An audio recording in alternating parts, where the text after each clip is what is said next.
What is up, guys? Aiden here from Losh TV, and we are back at Universal Studios Florida for another Halloween Horror Nights construction update. As you can see behind me, well, things have started to take shape here in the front entrance of the park. And here we are walking up to this giant structure here, and it honestly looks very nice and foreboding. It's smaller than the actual one that was in Production Central last year, but I mean, they have a lot of lighting up here, and like I said, they have that platform there, so it looks like they might actually have an actor up there. Perhaps, but looks really good altogether. Excited to see what these little different lights are going to do for us here. And now, when I've mentioned these lights, I've also talked about the ones all across the top here at the Universal Studios store, and then across over here at the Picture Pickup.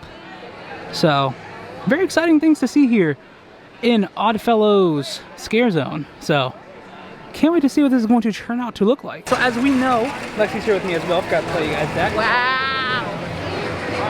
But as you know, there is no Scare Zone in Production Central, and actually Production Central doesn't actually exist anymore at all. It's called Minion Land. Yeah. But it doesn't exist at all anymore. It is now, a lot of things have changed on the map. This is part of New York, like this whole area, which is weird now. It's so weird. But anyways, we are now going to dive into New York, in which we've seen that some things have changed as well. So this is very exciting. Let's work our way over to Vamp 69, Summer of Blood. And now we're here in New York, in which they've added a few more things and they've moved some things around. So this light was actually right over there by the projector. And if we come over here, we start to see some motorcycles have also been added to this side as well. Like, very nice. Since last time I've been here, they have added a few things and it's kind of cool. Like, I just came out here last time and they just had the speakers. Now there is this carpet, some guitars. Oh man, and then if you look closely there, you can see OddFellows' logo right there. So, nice little nod to him being located everywhere this year in the park. Kind of cool. Can't wait to experience this zone. And not just this, the more we come down into the street, you can kind of see that they've added an entire bus right there, right in the Scare Zone. Like, the Horror Nights bus is back, and I can't wait to check that out. Like, oh man, it looks dope. The colors on it just pop. Like, way too cool. Way too cool. I love the look. It's not just a normal yellow school bus now. It is nice, colorful, and groovy. So, you can actually see some of the windows are battered and broken too. I'll go up to it here. You can see that the window is just broken right there. And then take a nice peek the front of the bus too. Oh man, that's kind of cool. And if we come up,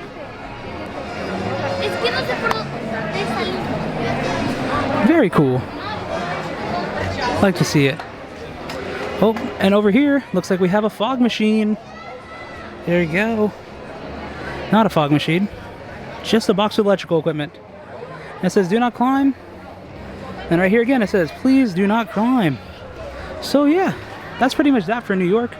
Don't really see anything else besides the merch stands that were here last time. So yeah, love the lighting in here. I can't wait to see what it's going to look like with the actors and everything all together. So thumbs up. Now it's time for us to go over to San Francisco. We are now in San Francisco, and boy oh boy have props shown up. There's a giant cube that says Shipyard 32 Horror Unhinged. Of course, these are all still here. There's some giant things here. There's some more crates right along here. The giant crooked truss is still there. No idea what it's going to be. Maybe it's some kind of crane, because this is supposed to be a shipyard. Or it could honestly be a boat, but I doubt that. But I can't wait to see what this is going to all look like when it's said and done. Like, it's pretty cool. A few things showing up. Would love to see it. And then right over here, I walked right past it without even thinking about it. There's a fog machine right there. If you guys get close enough to it, you can actually bring in the aroma of the fog. And now as we leave San Francisco, we are going to start our way into the Peacock Bar. Or so we think it's here. I mean, why else would they have this giant truss? So I'm gonna let Xavier talk about this a little bit. Alright y'all, so this is Peacock Bar. As you guys can see, not a lot happening here. We got some truss. Look at this big one. But this is supposed to be a club atmosphere. I promise you, it is a club atmosphere. You see these truss totems here? They usually put lights on top of them, and then you have that oont, oont, oont, oont, oont. So you have that club atmosphere happening. I promise you, it's gonna happen. Keep coming back here. You know, you can put some tables out here. It's gonna be looking nice. I promise y'all, it's gonna look nice. So if y'all read the stuff on the internet on the website for Universal, it says it's gonna have photo ops. So bam, look at that. You can just put a nice step and repeat here. If y'all don't know what that is, you know, when famous people go to red carpet, have like that, you know, background behind it, that's called step and repeat. So, you know, just put a step and repeat back here, and then bam, look at that. You got your whole club atmosphere back here. If you guys weren't back here last year, they had 2 bars. So, actually they had 3 bars, because they had one right here, and then they had 2 back here. And they did, you know, the Horror Nights, you know, mixed drinks, but they did like, you know, hard drinks where, you know, the actual bartender makes it. So, welcome to the Peacock Bar. It's going to be very delightful. And who's going to be here? I probably won't be here. I'm not a drinker. I'm going to a beer festival tomorrow, and I don't drink beer, so it's going to be a fun afternoon for me. No, sir. Who's going to be here? Oh, my favorite person in the world, Tom Hanks, is going to be here playing David S. Pumpkins every night, so make sure you come and visit him. Yeah, so we've now come from the Peacock Bar. We walked all the way around. There's nothing new in Diagon Alley. If you want to see all the stuff that's there, go ahead and check out my last construction update. But coming this way, there was nothing new here, but one big advance here is now the walls are down completely by the Simpsons Ride, and the Simpsons have come back. But now there's so much more space here. Like, there used to be games here and here, but now there's nothing. So it's kind of nice. I mean, it gives a lot more room if there's going to be a roaming horde here, which there has been in years past. So hopefully we get something, but it's nice to have this entire area back because it feels spacious again. It doesn't feel super congested now. Now we're here in Central Park, and we have another fog machine, and this is Jungle of Doom Expedition Horror, in which now we have some more trees and some boxes as well. And over here we have some crates. And it's funny that Lexi told us that this kind of reminded her of Jungle Cruise when she was talking about her like rankings and stuff, because me and her were discussing it beforehand. And well, man, there's a crash plane. So that's cool. They've also added all these speakers over here, so I wouldn't doubt them putting some kind of things over top of the fence here to keep things out. Another fog machine there as well. Just a whole bunch of things over here in this zone. And now over here we have that tail end of the plane, so it looks really nice. And then another fog machine, and this plane says Universal Airways. I don't know if you can see it that well because of the sun glare, but there it says Versal Airways. Kind of nice, and I can't wait to see what this entire zone has to offer when it's said and done. Like, yeah, we have a few props out now and it's starting to come together, but who knows what it's going to completely look like. So right now it has a solid thumbs up for me, and I'm very excited for it, but who knows what's going to happen with it. Cannot wait. This is just immaculate set design. And then from here you can see the plane as well. Oh man, it just looks great. Cannot wait for it. And now stepping away from the jungle, we now are here next to Cafe La Bamba, in which we have our Day of the Dead, or Dia de los Muertos, whatever you want to call it. Food booth is back again with its amazing colors. It's so eye-catching. And I mean, honestly, how can this not catch your eye? It's gorgeous. And it makes me wonder what kind of food they're going to have here. Who knows? Either way, very excited for it. Also, there's foam here for some reason. It's a foam party. But yeah, can't wait to see what food they're serving. This is the first of the food booths that have shown up for this year's event.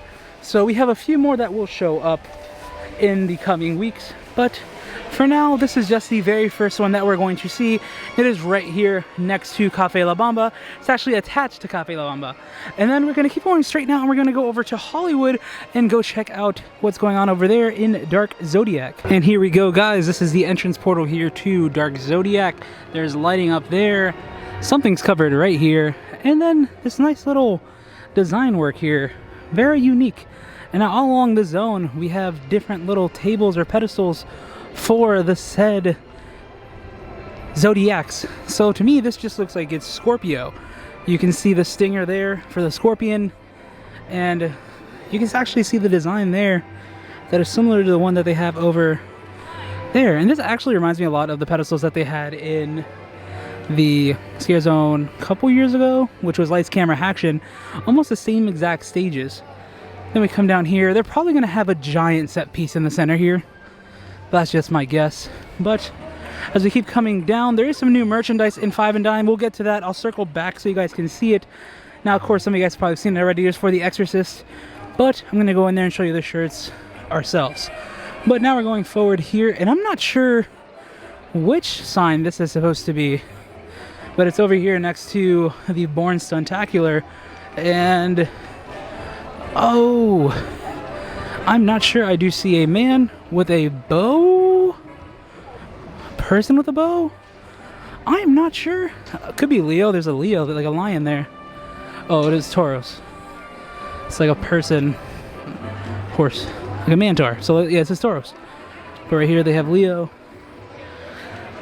Kind of cool, like nice little designs here for this stage. Killing it. And then of course they'll probably have some more things along the entire street, but for right now that's it. They have the same exact thing that they have there on that side. And now we're gonna go into the Five and Dime so you guys can check out the Exorcist merchandise that they have, because honestly I think it looks good, but a lot of people have said that they don't like it when they see it in person, so I'm going to go ahead and take a peek at it myself and give you guys an opinion on it. The Exorcist Believer, and then their shirt's right here. Now I can see the problems with it. It's a white shirt, and white shirts aren't the best to wear because they'll get dirty very quickly. But here's the front, and here's the back. And then on the sleeve here it tells you the movie name, and then the shirt costs $30. Not bad. I'm gonna flip it back around so it's easier to see. And then there's also some glasses here. They're not shot glasses, they're just regular glasses. I would drink out of this. We shall fear no evil. And then the Halloween Horror Nights logo. And then on the bottom, this one doesn't really have a price on it, so I'll have to find one with the price on it. Seems like all the prices are very faded out. I'm not sure how much these cost. 15 is the best that I can see here. So yeah, it's 15. That is all of the Exorcist Believer merchandise. So I like it. I don't see the problems with it. So positive. And if you were wondering about the Stranger Things merchandise, it is still here as well. They have the Vecna shirt, Stranger Things 4. This one's also $30. This one's $33, a little bit more. They still have the hats for Stranger Things, the mugs for See You in the Fog, the magnets for See You in the Fog, and the hats for See You in the Fog. And that's it for the Halloween Horror Nights merch so far. Very soon, I'm pretty sure we're going to start seeing some more merchandise show up. But that's it for the merchandise here in 5 and 9 when it comes down to Horror Nights. So let's get out. Now I want to say I'm in my car, yes, but I forgot to film an outro at the park because it started pouring again. But I hope you guys enjoyed this video anyway. Please give it a thumbs up if you did. Comment down below what you would like to see next from us. Subscribe if you guys already haven't done so. And stay excellent, my dudes.